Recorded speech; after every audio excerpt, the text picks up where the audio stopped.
Welcome back to my channel. I know it's been a little bit since I've done a cooking video, but as you know, I've been doing a higher protein keto for the last few months, and it's kind of hard to find a recipe for anything that's a dessert, really, especially cookies. It doesn't involve a lot of fat. So I'm going to use some ingredients from a couple different recipes I've found and make my own twist on this cookie. It's going to involve egg whites, almond flour, vanilla, and I've got some peanut butter powder. So I'm going to give this a shot and we'll see how they turn out. I have preheated my oven to 350 degrees. You're going to need 2 egg whites, 1 cup of sugar substitute. I'm using erythritol. 2 cups of ground nuts. In this case, I am using almond flour. And then I'm going to use just about maybe a tablespoon of this peanut butter powder. I actually got this at Big Lots. I can't remember how much it was. Yeah, my oven always wants to say, hey, I'm preheated. I think it's like $9 for the peanut butter powder. But the peanut butter powder itself is definitely a lot better as far as the macros go, rather than just having peanut butter, because it gives me more protein. It has only 1.5 grams of fat for 2 tablespoons. This one does have some added sweetener, but it's not a lot. It's 2 net carbs for 2 tablespoons and 5 proteins.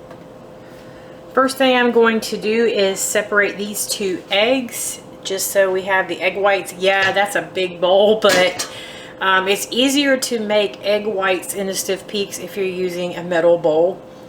I don't know the scientifics of it, but that is what it is.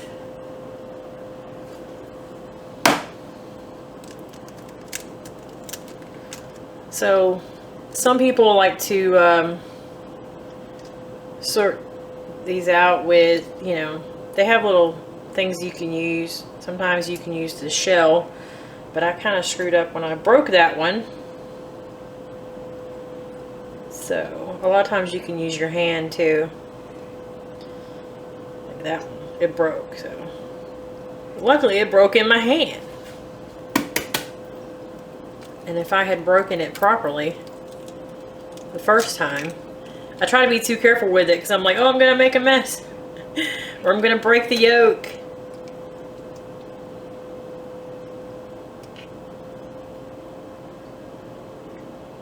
Probably left a smidge left on that other one, but sometimes it's really hard to get all of the white, and you can't use that liquid egg white stuff that I bought.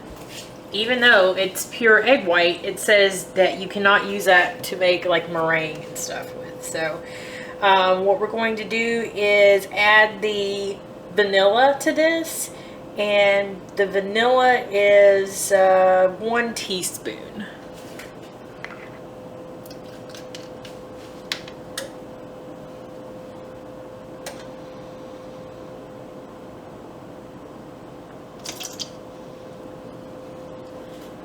So I'm going to beat these egg whites until we have a soft peak.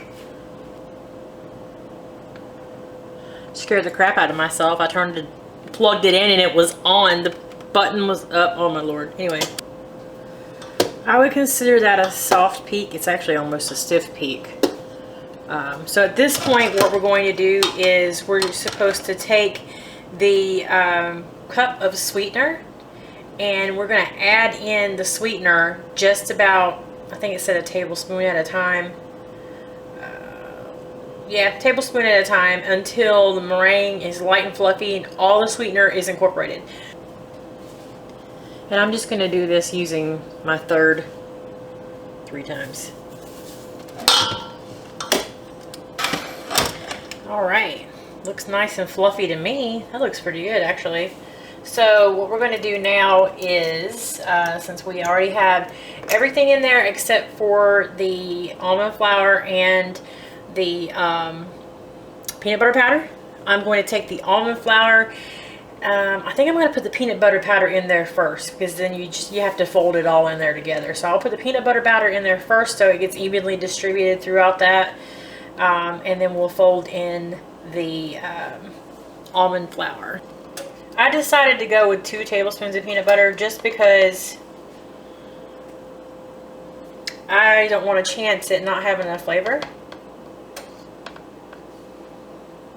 Of course, I can't get it in here the way I want it to. So there's 2 tablespoons of the peanut butter powder. And we're going to fold that in. That stuff smells so good. If you like peanut butter and you don't want to, if you're doing like me and you don't want to do all the fat right now, that stuff is amazing. And they do have a lot out there that actually does not have like added sugar to it. Even though it's only a little bit, it breaks down to like 1 net carb per, not even a net carb per cookie. It's 12 cookies.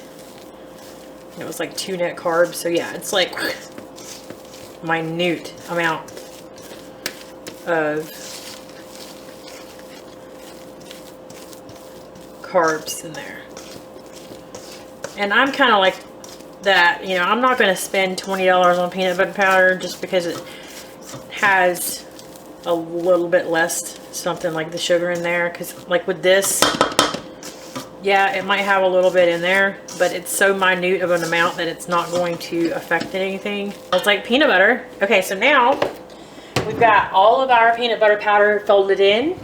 I'm going to take the almond flour and we're going to fold in that. And there's 2 cups.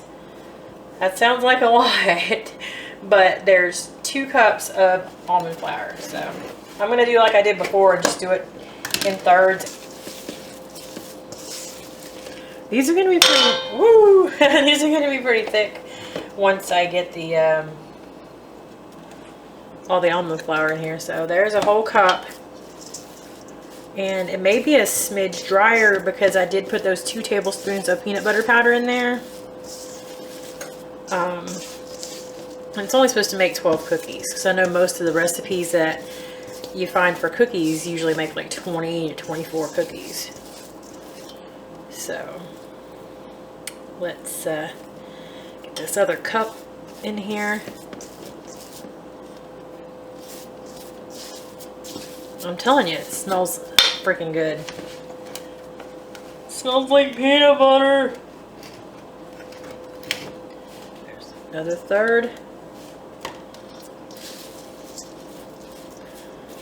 Definitely getting really thick now. So I have a cookie scoop.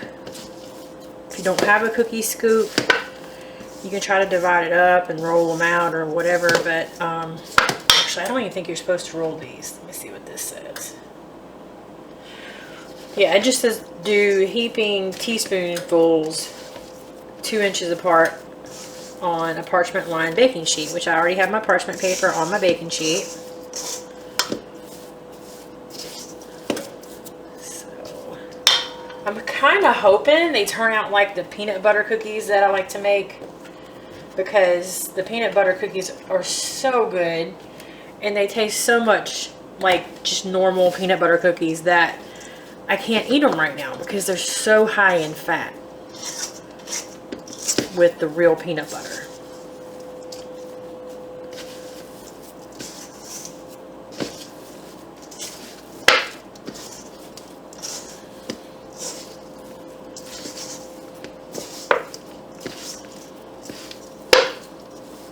This is like a double layer bowl. So it's like popping. Might have to get that last one mixed in with my hands.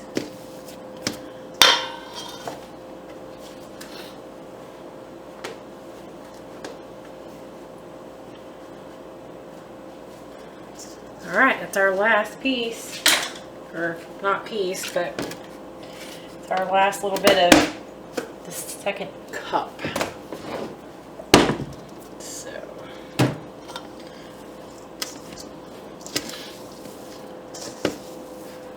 I'll get this folded in and then we'll start putting them on the sheet. Okay, so we're going to take our cookie sheet with the parchment paper on there, and find my cookie scoop. There it is. Anybody else have that drawer where you just kind of stick everything you don't really use? Okay, so I'm just going to do like a leveled off, because it said teaspoon. That's probably more than a teaspoon. But these cookie it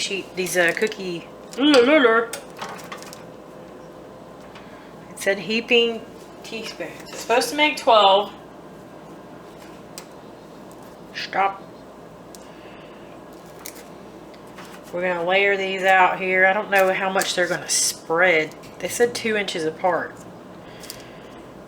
They're pretty good consistency. I know that they are really thick. So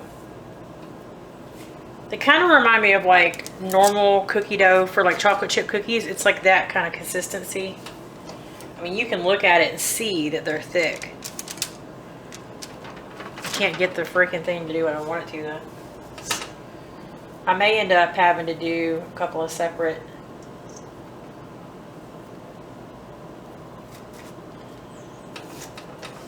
batches of them in the oven.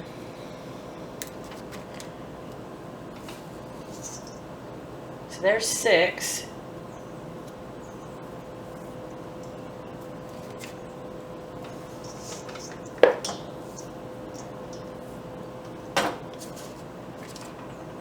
I never get the same amount because, I mean, nobody ever really does the exact same size on these portions when they do cookies. So there's 8, 9,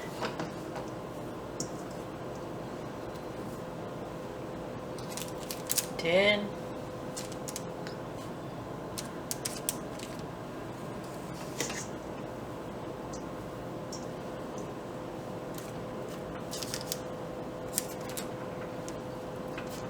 11. So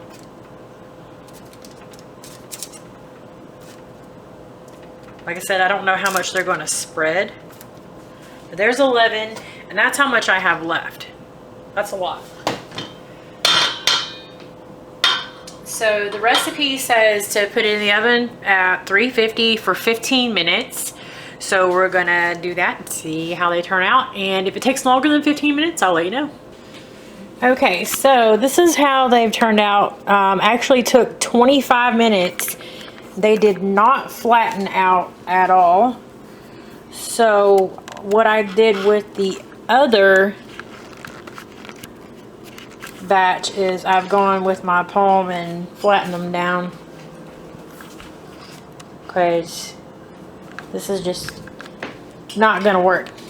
I mean, it still could work. I cut this one in half and it was still kind of wet on the inside, so I put them back in. It took 25 minutes. It was moist. Yes, I was gonna say that, but I didn't say that. That's my childish husband for you, but that's okay. So it said to let them sit out for 10 minutes before putting them on a cooling rack. I got my cooling rack ready to go, and I'm gonna put the other batch in there flat, and we'll see how long they take. Okay, so after I flatten them out, just use my palm to do that. It cooked in about 17-18 minutes, and we're gonna let these sit. I did notice that on these, where the edges were starting to get a little brown, they're kind of crunchy, but it's not bad. I'm thinking it's probably kind of like with the peanut butter cookies, where you have to pull them out a little bit before you think they're done, so that they can harden up a little bit. We'll see. I think they taste pretty good. I actually ended up making 20 instead of 12. So I don't know how big the lady's was with her teaspoonful, but I got 20. So that's what I got. They're pretty good. Give them a shot. See what you can do with it. Maybe you can add something different to it. Make them taste different. Try different flavoring. Almond flavoring. Cocoa powder. Let me know. Overall, those cookies were pretty good. I feel like the sweetness level was good on them, but I think they could have used a little bit more of that peanut butter powder. So if I make them again, I think I'll double it on the peanut butter powder, even though it smelled like peanut butter really good. It didn't have a huge peanut butter flavor. And they remind me of something else I've made, but I can't quite remember what it was. So that's my first of many egg white, higher protein type of desserts I'm going to try. So stick around and we'll see what I try next.